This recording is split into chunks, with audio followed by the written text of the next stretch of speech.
എല്ലാവർക്കും AZB അക്കാഡമിയിലേക്ക് സ്വാഗതം. അപ്പോൾ ഇന്ന് ഞാൻ നിങ്ങളുടെ മുന്നിൽ വന്നിരിക്കുന്നത് RRB ഗ്രൂപ്പ് ഡി പരീക്ഷകൾക്ക് തയ്യാറെടുക്കുന്ന ഉദ്യോഗാർത്ഥികളാണ്.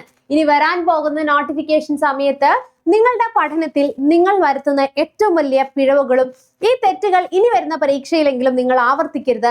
അപ്പോൾ അതിനു വേണ്ടിയിട്ടുള്ള ചെറിയൊരു ഡീറ്റെയിൽഡ് വീഡിയോ ആണ് ഇന്നത്തെ ഈ ഒരു സെഷനിൽ നമ്മൾ ഡിസ്കസ് ചെയ്യുന്നത്.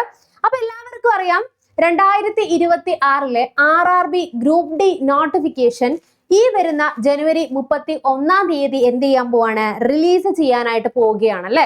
അപ്പൊ അതിനു മുൻപ് തന്നെ നമുക്ക് എന്തായാലും ഈ പരീക്ഷയുടെ സ്വഭാവ രീതി എങ്ങനെയാണ്, ആർക്കൊക്കെ അപേക്ഷിക്കാം തുടങ്ങിയ കാര്യങ്ങളെല്ലാം തന്നെ കഴിഞ്ഞൊരു വീഡിയോയിൽ നമ്മൾ ഡിസ്കസ് ചെയ്തിട്ടുണ്ടായിരുന്നു. അപ്പൊ അത് കാണാത്തവരാണെങ്കിൽ നമുക്ക് 10ാം ക്ലാസ് ക്വാളിഫൈഡ് ആയിട്ടുള്ള ഏതൊരു ഉദ്യോഗാർത്ഥികൾക്ക് വേണമെങ്കിലും, പെൺകുട്ടികളാണെങ്കിലും അതുപോലെ തന്നെ മെയിൽ കാറ്റഗറി ആണെങ്കിലും നിങ്ങൾക്ക് ഈ ഒരു പോസ്റ്റിലേക്ക് അപേക്ഷിക്കാനായിട്ട് കഴിയുന്നതാണ്. റെയിൽവേയിലെ ഏറ്റവും മികച്ച ഒരു അവസരമായിട്ടാണ് നമുക്ക് മുന്നിലേക്ക് വന്നിരിക്കുന്നത്. ജനറൽ കാറ്റഗറി 33 വയസ്സും OBCക്ക് 36 വയസ്സ് വരെയുള്ളവർക്കും ഈ പരീക്ഷയ്ക്ക് അപേക്ഷിക്കാനായിട്ട് കഴിയുന്നതാണ്. അപ്പോ ഈ ഒരു പരീക്ഷ കഴിഞ്ഞ വർഷം തൊട്ട് എന്താണ്, ഗ്രൂപ്പ് ഡി പരീക്ഷ എല്ലാ വർഷവും നമുക്ക് റെയിൽവേ വിളിക്കുന്നുണ്ട്. അപ്പൊ കഴിഞ്ഞ വർഷം തൊട്ടാണ് അത് എല്ലാ വർഷവും ആയിരിക്കുന്നത്. പിന്നെ നമുക്ക് ഇന്ന് മുതൽ ഈ ഒരു പരീക്ഷയ്ക്ക് വേണ്ടി തയ്യാറെടുത്തു കഴിഞ്ഞാൽ നമ്മളുടെ മുന്നിലേക്ക് ഏകദേശം ഒരു 8-9 മാസത്തോളം മുന്നിലുണ്ട്. അപ്പൊ കൃത്യമായി നിങ്ങൾ പഠിച്ചു തുടങ്ങുകയാണെങ്കിൽ ജീവിതം തന്നെ മാറ്റിമറിക്കാൻ പറ്റുന്ന ഏറ്റവും മികച്ച അവസരങ്ങളായിട്ടാണ് റെയിൽവേ നിങ്ങളുടെ മുന്നിലേക്ക് വരുന്നത്. ഓക്കെ, അപ്പം ഏറ്റവും കൂടുതലായിട്ട് നമുക്ക് പറ്റുന്നൊരു മിസ്റ്റേക്ക് എന്താന്ന് വെച്ച് കഴിഞ്ഞാൽ, ഏറ്റവും ആദ്യമായിട്ട് റെയിൽവേ പരീക്ഷ എന്ന് പറയുന്നത് നമുക്ക് നെഗറ്റീവ് അടിസ്ഥാനമാക്കി, അതായത് നമുക്ക് ഒരു ചോദ്യം ഉണ്ടാകും, അതിൽ 4 ഓപ്ഷൻസ് ഉണ്ടാവും. ഓപ്ഷൻസ് കറക്റ്റ് ആയിട്ടുള്ള ഉത്തരം നമുക്ക് തരുന്നുണ്ട്. അത് കൃത്യമായിട്ട് ഐഡന്റിഫൈ ചെയ്യുക എന്നുള്ളതാണ് നമുക്ക് ഏറ്റവും വലിയ ടാസ്ക് എന്ന് പറയുന്നത്. നമ്മൾ സാധാരണ സ്കൂളുകളിൽ പഠിച്ചത് കാണാതെ പഠിച്ചിട്ട് പോയി പേപ്പറിൽ എഴുതി പിടിപ്പിക്കുന്ന പോലെ അത്രയും മാത്രം എഫേർട്ട് ഉള്ള ഒരു കാര്യമല്ല. കൃത്യമായി പഠിച്ച ഉത്തരം ആ 4 ഓപ്ഷനിൽ നിന്നും ഐഡന്റിഫൈ ചെയ്യുക എന്നുള്ളതാണ് നമ്മളുടെ ഫസ്റ്റ് ടാസ്ക്. ആ ഐഡന്റിഫൈ ചെയ്യുന്നതിൽ തന്നെ നമുക്ക് എന്ത് പറ്റുന്നുണ്ട്, മിസ്റ്റേക്സ് പറ്റി നെഗറ്റീവ് മാർക്കിങ്ങിലേക്ക് പോകുന്നുണ്ട്. ഇപ്പൊ നിങ്ങൾക്കറിയാം 0.33 വെച്ച് നമുക്ക് നോക്കിക്കഴിഞ്ഞാൽ ഏകദേശം ഒരു 3-4 മാർക്ക് നമുക്ക് നെഗറ്റീവില് കട്ടിങ്, അതായത് നെഗറ്റീവ് വന്നു കഴിഞ്ഞാൽ തന്നെ എന്താണ്, നമ്മുടെ റാങ്ക് ലിസ്റ്റ് നമ്മൾ ഒരുപാട് താഴേക്ക് പോകും.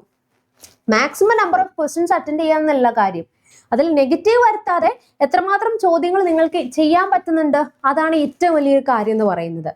ഇനി രണ്ടാമത്തെ കാര്യം, നിങ്ങൾക്കറിയാം മാത്സിനും അല്ലെ ജനറൽ ഇന്റലിജൻസിനും ഏറ്റവും കൂടുതൽ മാർക്ക് നമുക്ക് RRB റെയിൽവേ എക്സാമില് ഏറ്റവും ഇമ്പോർട്ടന്റ് ആയിട്ട് വരുന്ന ഒരു ഏരിയ തന്നെയാണ്.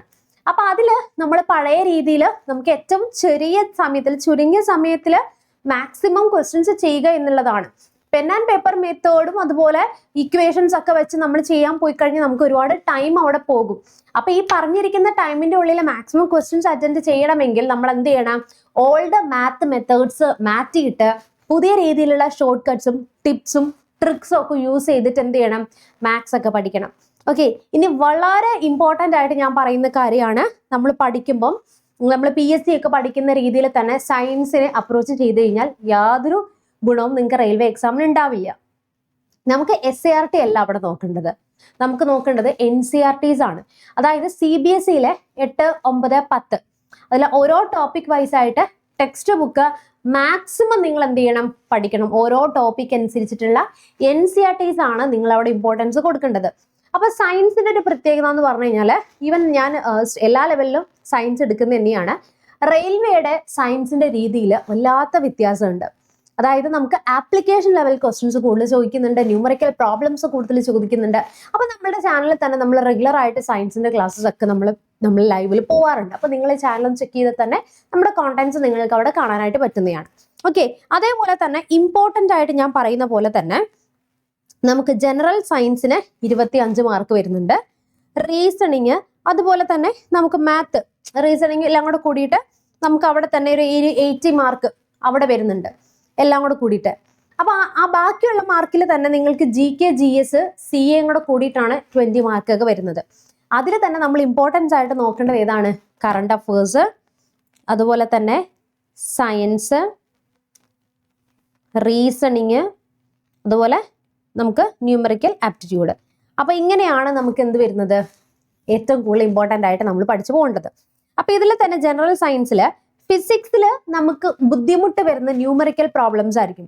അവിടെ നമുക്ക് റെസിസ്റ്റൻസുമായിട്ട് ബന്ധപ്പെട്ട ക്വസ്റ്റ്യൻസ് വരാം, മിറർ ബേസ് ചെയ്തിട്ടുള്ള ഇക്വേഷൻസ് വരാം, ഫോഴ്സുമായിട്ട് ബന്ധപ്പെട്ട ക്വസ്റ്റ്യൻസ് വരാം, അതുപോലെ വെലോസിറ്റി, ടൈം, ഡിസ്റ്റൻസ്, അതോടെ കൂടുതലായിട്ടും ആ ഒരു ഏരിയ ഫോക്കസ് ചെയ്താൽ നമ്മൾ കഴിഞ്ഞ ഷിഫ്റ്റിലെ ക്വസ്റ്റ്യൻ പേപ്പേഴ്സ് ഒക്കെ അനാലിസിസ് ചെയ്യുന്ന സമയത്ത് ഏറ്റവും കൂടുതലായിട്ട് ക്വസ്റ്റ്യൻസ് വരുന്നത് അവിടെ നിന്നാണ് അല്ലെ. ഇനി നോക്കിക്കഴിഞ്ഞാൽ ബയോളജിയിൽ ഹ്യൂമൻ ബോഡിയാണ് ക്വസ്റ്റ്യൻസ് വരുന്നത്, ഏറ്റവും കൂടുതൽ വരുന്നത്. അപ്പൊ നമ്മൾ അവിടെ സെല്ല്, ഹ്യൂമൻ ബോഡി ഒക്കെ ഏറ്റവും കൂടുതലായിട്ട് ഡിസീസസ് ഒക്കെ മസ്റ്റായിട്ട് നമുക്ക് എന്താണ് മാറ്റി നിർത്താൻ പറ്റാത്ത ഏരിയാസ് ആണ്. ഇനി അതുപോലെ തന്നെ മാത്സിന് നമ്മൾ പറഞ്ഞ പോലെ short cuts, especially ratio, time and work, percentage, ഇതൊക്കെ ഏറ്റവും കൂടുതലായിട്ട് എന്ത് വരുന്നത്, മാർക്ക് കൂടുതലായിട്ട് വരുന്നത്. അപ്പൊ നമ്മൾ സയൻസിൽ ഒരു ടോപ്പിക്ക് പഠിക്കുമ്പോൾ NCERT-യിൽ നമ്മളിപ്പം ഹ്യൂമൻ ബോഡി ആണ്, ഡൈജസ്റ്റീവ് സിസ്റ്റം ആണെങ്കിൽ ഏറ്റവും ബെസ്റ്റ് എന്ന് പറഞ്ഞു കഴിഞ്ഞാൽ നമുക്ക് ഈ ലൂസൻ്റ് എന്ന് പറയുന്ന ടെക്സ്റ്റ് ഉണ്ട്. അതിനകത്ത് ടോപ്പിക് വൈസ് ആയിട്ടുള്ള ഒരുപാട് കാര്യങ്ങൾ ചവറോൽ കൊടുത്തിട്ടില്ല. NCERT-യിൽ ഏറ്റവും ഷോർട്ട് ആയിട്ടുള്ള നോട്ട്സ് ആണ് അവിടെ പ്രൊവൈഡ് ചെയ്യുന്നത്. അപ്പൊ അതനുസരിച്ച് എന്ത് ചെയ്യുക, നിങ്ങൾ മാക്സിമം ക്ലാസ്സസ് ഫോളോ ചെയ്യാനായിട്ടും പഠിക്കാനായിട്ടും ശ്രമിക്കാം. അപ്പൊ ഇതെല്ലാം ബേസ് ചെയ്തിട്ട് ഇപ്പൊ ഈ വരുന്ന 31-ാം തീയതിക്ക് മുൻപായിട്ട് നമ്മൾ എന്താണ് നോട്ടിഫിക്കേഷൻ വരുന്ന സമയം തന്നെ നിങ്ങളുടെ പഠനം സെറ്റ് ആക്കാൻ വേണ്ടിയിട്ട് 10ാം ക്ലാസ്സുകാർക്ക് സുവർണ അവസരവുമായിട്ട് നമ്മുടെ മുന്നിലേക്ക് വന്നിരിക്കുന്ന ഒരു RRB ഗ്രൂപ്പ് ഡിയുടെ നോട്ടിഫിക്കേഷനെ കുറിച്ചിട്ടാണ് നമ്മൾ പറയുന്നത്. അപ്പൊ എന്ത് ചെയ്യുക, എല്ലാവരും നല്ല രീതിയിൽ പഠിക്കുകയാണ് എങ്കിൽ, നല്ല രീതികളുടെ നിങ്ങളുടെ പഠനം നല്ല രീതിയിൽ സ്റ്റാർട്ട് ചെയ്യുകയാണെങ്കിൽ ഡെഫിനറ്റ്ലി നിങ്ങൾക്ക് ഈ പരീക്ഷ സിമ്പിളായിട്ട് ക്രാക്ക് ചെയ്യാനായിട്ട് പറ്റും. നമ്മളുടെ ക്ലാസ്സുകളുടെ പ്രത്യേകത എന്ന് പറഞ്ഞു കഴിഞ്ഞാൽ നിങ്ങൾക്ക് ഒരുപാട് ക്ലാസ്സസ് വന്നിട്ട് നിങ്ങൾ പഠിച്ചു എന്ന് പറഞ്ഞ് വിടില്ല. നമ്മളൊരു 150 ദിവസം നിങ്ങൾക്ക് കൃത്യമായിട്ട് പഠിക്കാനുള്ള കോണ്ടന്റ്സ് തരും. ഓരോ കോണ്ടന്റിന് ശേഷവും അതിൻ്റെ മോക്ക് ടെസ്റ്റുകൾ, സെക്ഷണൽ വൈസ് ആയിട്ടുള്ള ടെസ്റ്റുകൾ, ഫുൾ ലെങ്ത് ടെസ്റ്റുകൾ, ടൈമർ വെച്ചിട്ടുള്ള സെക്ഷൻ, നിങ്ങൾ റെയിൽവേ എക്സാം എങ്ങനെയാണ് എഴുതുന്നത് അത് ബേസ് ചെയ്തിട്ടുള്ള എക്സാമുകൾ തുടങ്ങി ഒട്ടനവധി ഫീച്ചേഴ്സ് ആണ് നമ്മൾ നൽകുന്നത്. നിങ്ങൾക്ക് സപ്പോർട്ടിന് ഒരു മെന്ററും ഉണ്ടാകും. അപ്പോൾ ഒരു ദിവസം നിങ്ങൾ സയൻസ്, മാത്സ് ഇമ്പോർട്ടൻസ് കൊടുത്ത് പഠിക്കുക, 5ാമത്തെ ദിവസം ബാക്കി എക്സാം വരിക, ബാക്കി അതിൻ്റെ മോക്ക് ചെയ്യുക. അപ്പോൾ കൂടുതലായിട്ട് നമ്മൾ എന്തായിരിക്കും ഫോക്കസ് ചെയ്യുന്നത്, ലൂസൻ്റ് ബേസ് ചെയ്തിട്ടായിരിക്കും നമ്മുടെ ക്ലാസ്സസ് ജനറൽ സയൻസിനൊക്കെ കൊടുക്കുന്നത്. അപ്പോൾ താല്പര്യമുള്ളവർ എന്ത് ചെയ്യുക, ഈ കാണുന്ന നമ്പറിൽ വിളിച്ച് ഉടൻ തന്നെ അഡ്മിഷൻ എടുത്തോളുക. കൂടുതൽ വിവരങ്ങൾ, എന്തെങ്കിലും സംശയങ്ങളുണ്ടെങ്കിൽ താഴെ കാണുന്ന കമന്റ് ബോക്സിൽ ഒന്ന് കമന്റ് ചെയ്യുക.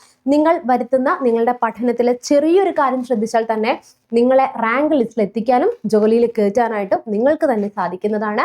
അപ്പൊ നെക്സ്റ്റ് ഒരു വീഡിയോയിൽ വീണ്ടും കാണാം. Children bye and thank U.